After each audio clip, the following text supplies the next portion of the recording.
times your salary, your present salary. 250,000. Just imagine £250,000. What would that mean per month? Okay? What would that mean per month?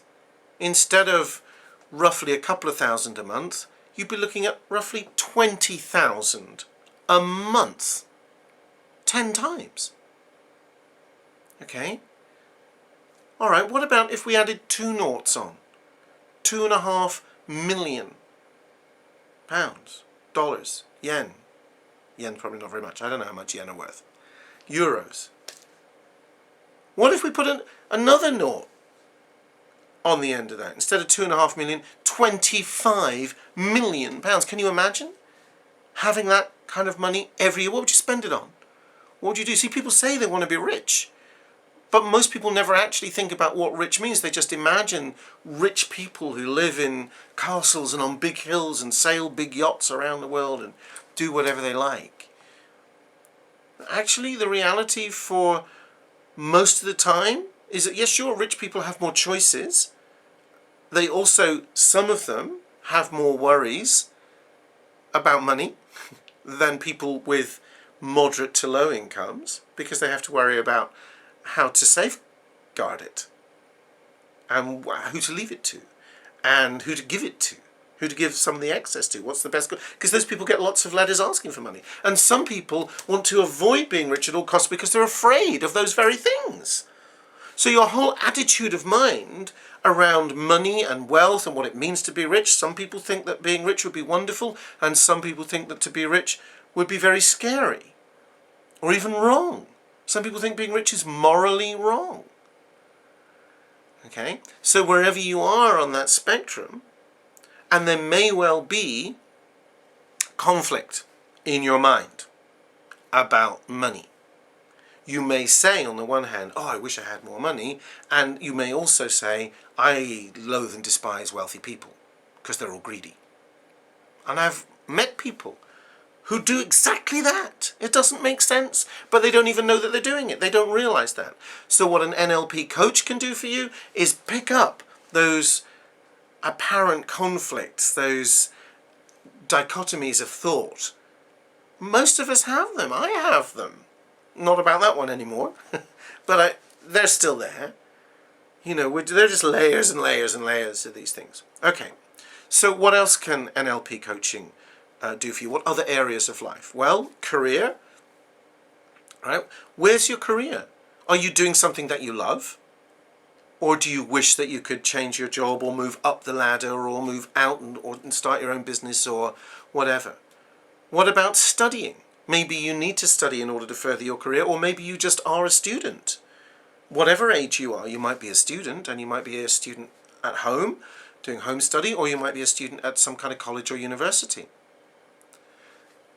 In that case, you need to be able to retain knowledge, you need to be able to absorb knowledge, and you need to be able to reproduce that knowledge in ways that your examiners and lecturers and peer groups will understand.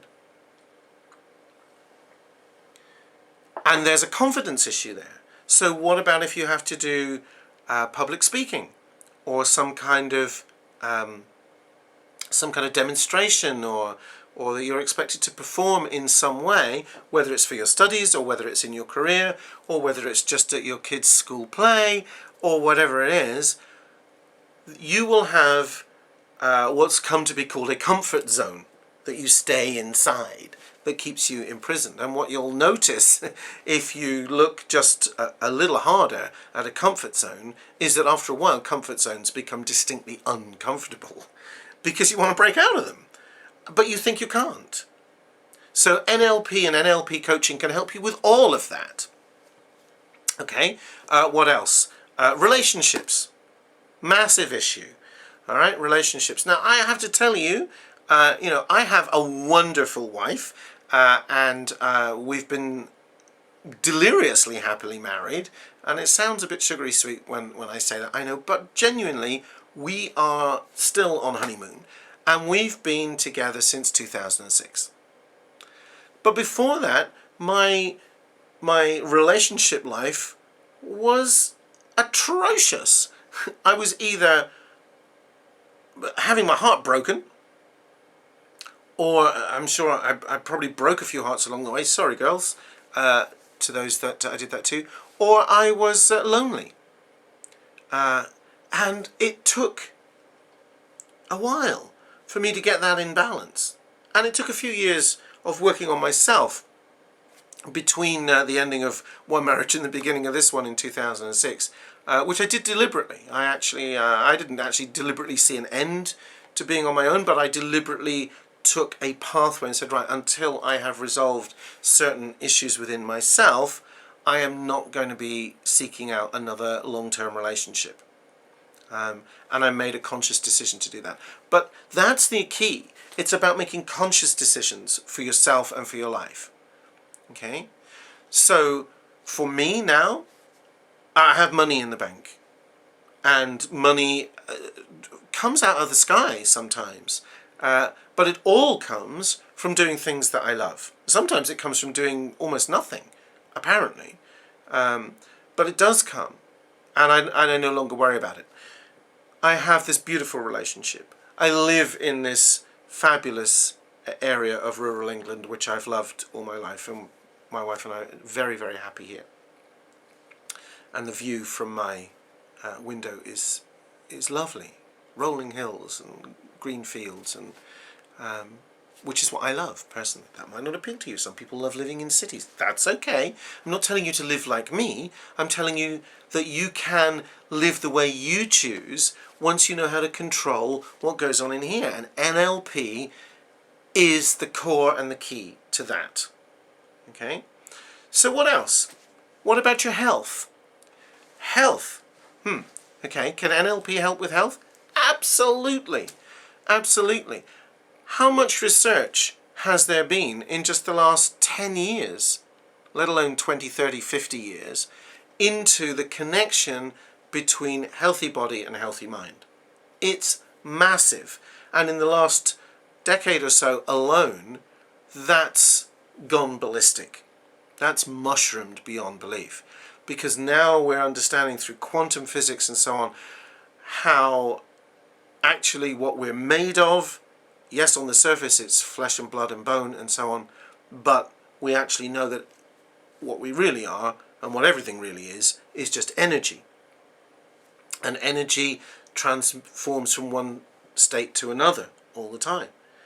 And we also know from a law of classical physics that in the course of chemical change, energy is neither created nor destroyed. Now we're getting a bit deep, but what that means, in essence, is everything's already here. When you eat an apple, the apple no longer exists as an apple, but some of the energy of that apple becomes energy available to you so that you can live and breathe and run and talk and think. Okay? And some of the energy of that apple the body can't use, so it eliminates it.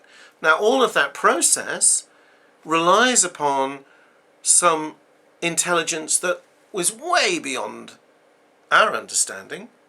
We have no idea how that works. And now we could get into the realms of the spiritual and even the quasi-religious. I'm not religious, but I do these days consider myself spiritual. And where that came from, what that grew out of, was NLP.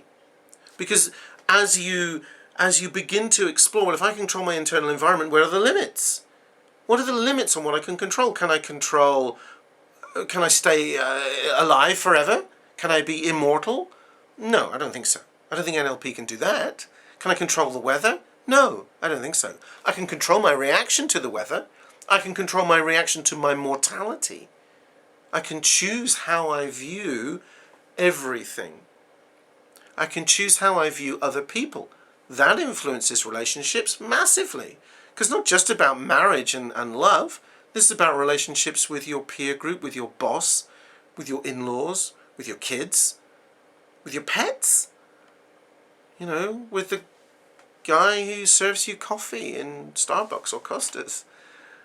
You know, relationships are going on around us all the time, and the better you get at those, the more things are going to come to you, the more opportunities you'll open up in life. So again, there's layer upon layer upon layer, and you get drawn to these things.